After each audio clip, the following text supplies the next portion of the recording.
Beautiful ceremony. I don't know if anybody was there of you, but our new head of the Joint Chiefs of Staff. And now we have Department of Labor, so that's big stuff. This is a big day.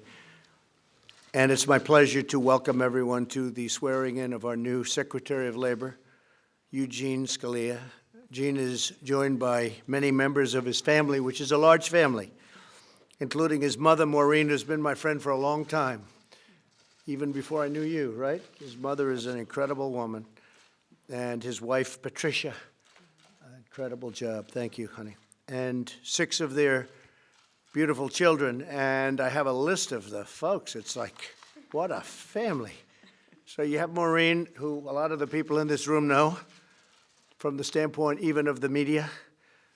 You have Patricia, who is a very powerful person to the family, namely the wife. The wife is always powerful, or in some cases, right? But in this case, this one is super powerful, right? Antonin Scalia's son, Antonin. We have Megan Scalia, daughter. Bridget Scalia, daughter. Luke Scalia, son. Erin Scalia, daughter. Isabella Scalia, daughter. That's pretty impressive. John Scalia, brother. Catherine Courtney, sister. Mary Claire Murray, sister. Reverend Paul Scalia, who many of the folks know in the room, most powerful man by far in the room. Reverend Paul Scalia, brother. Christopher Scalia, brother. Margaret Scalia Bryce, sister. Christy S. Larson. Oh, wow. Father-in-law. Susan Larson, mother-in-law. That's powerful. That's powerful stuff. That's a great family. And as you know, this was just happened, confirmed as the 28th Secretary of Labor on September 26th by a very substantial vote in current politics. Some people would say, gee, that was close. 53 to 44. I call that a landslide. In this administration, I call it a landslide. Eugene Scalia is one of the most qualified people ever confirmed as Secretary of Labor. He will use his skills as he has over the years, and he's built an extremely distinguished career to fight and win for the American workforce. He's a tremendous lawyer, a tremendous talent, one of the best anywhere in our country. He earned a bachelor's degree from University of Virginia and went on to the University of Chicago Law School, where he was editor-in-chief of the Law Review. From 2002 to 2003, Gene served as the top legal officer at the Department of Labor, so he's very familiar with the environs. He earned a reputation as a brilliant and unbiased defender of rights and protections of the American people. After his time in government service, Gene moved to the private sector, where he really became a tremendous force and very successful.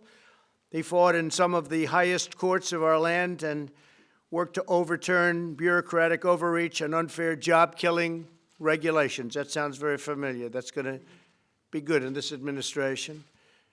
As he returns to the Department of Labor, Gene will use his wealth of experience to continue our bold regulatory reduction campaign. Most importantly, he will always put American workers first. I know that very well. That's what he's done his whole life. And your father's looking down right now. Your husband's looking down right now, and proud as can be. You know that. You understand that. He's looking down, and he is beaming. And I knew him well enough to know that he was a beamer when he was proud, right? Yes. So, Gene, I'm confident that your sharp legal mind, firmness of character, devotion to justice, love for this country, and commitment to its people will make you an outstanding Secretary of Labor. I want you to be the best. Can we say the best of all time? I'll ask you maybe later who was the best so far, but you're going to top. Congratulations to you and to your wonderful family. And I'd like to now have Gene just say a few words, and then we'll ask Vice President Pence to administer the oath of office. And thank you all for being here. This is a very important day. Thank you very much. Thank you.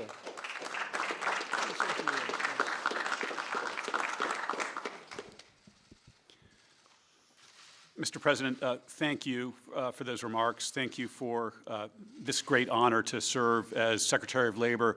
And thank you for what's also a great opportunity as well to hold that position in this administration. with a president who's willing to try things that are different, not necessarily conventional, and as you remarked a moment ago, prepared to fight for things that he considers are important for the American people. You offered this job to me back in July in this office, and in that meeting you expressed to me your commitment to American workers and to our economy, and I will bear those words in mind every day that I serve as Secretary of Labor. I also want to thank the President for the kindness that he has in fact shown my mother since even before his inauguration. It's a story few people know. I'm fixing that right now, I think. But he reached out to my mother for just out of kindness, with no political advantage, to see how she was doing, to then make sure that she had a good seat at the inauguration and the like. And he looked after an elderly woman who was going through a difficult time and gave her some help and support when it meant an awful lot. And we're very grateful. I do want to thank my mother as well, my father, who we do like to think is looking down and watching with some pride. And of course, I want to thank my wife, Trish, for all the support that she has given me, both in recent weeks, but throughout our marriage, and my brothers and sisters, too. Mr. President, I'm sorry that the group might strike you as small. There were 3 who couldn't make it, but they're here in spirit, too. So again, I want to thank the President and the Vice President for what is a great honor, but more importantly to me, it's an opportunity to further the mission of the Department of Labor, to implement this President's agenda, and to paraphrase the Constitution, to take care that our laws are faithfully executed. So. Thank you very much. Congratulations. Thank you. It's fantastic.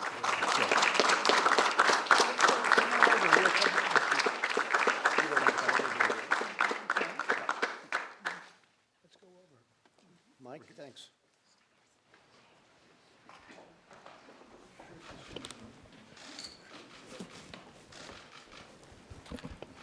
Raise your left hand on the Bible, raise your right hand, repeat after me.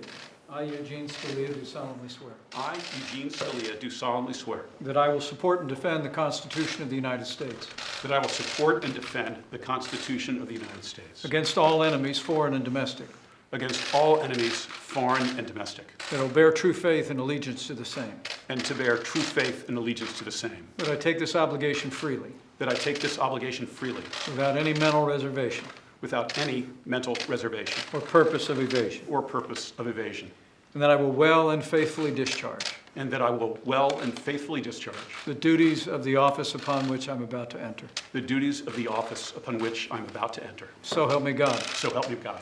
Congratulations, Mr. Thank you. Secretary.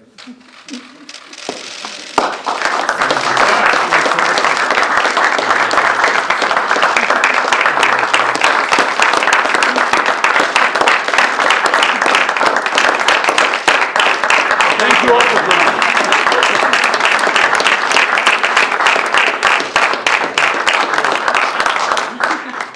Thank you very much, everybody.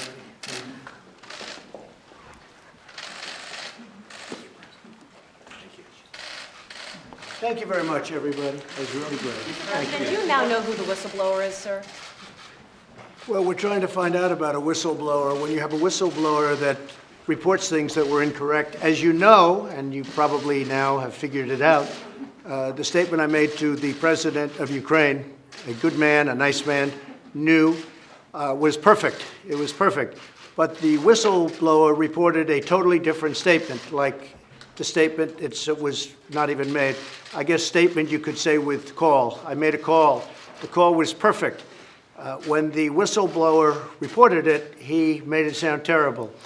And then you had Adam Schiff, who, even worse, made up my words, which I think is just a horrible, I've never even seen a thing like that. Adam Schiff, representative, congressman, made up what I said. He actually took words and made it up.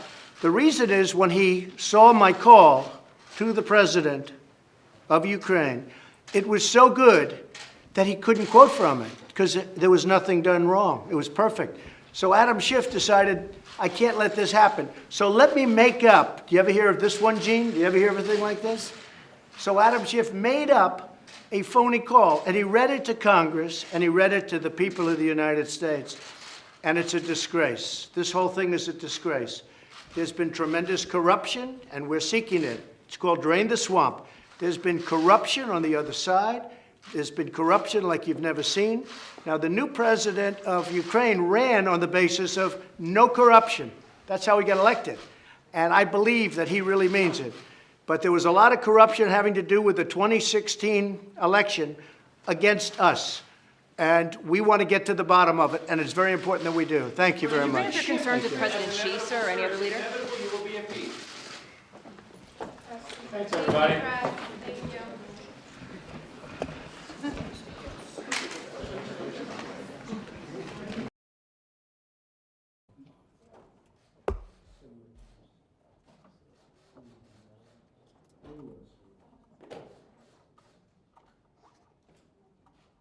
Well, it's a very big day. We just had the swearing in. We just had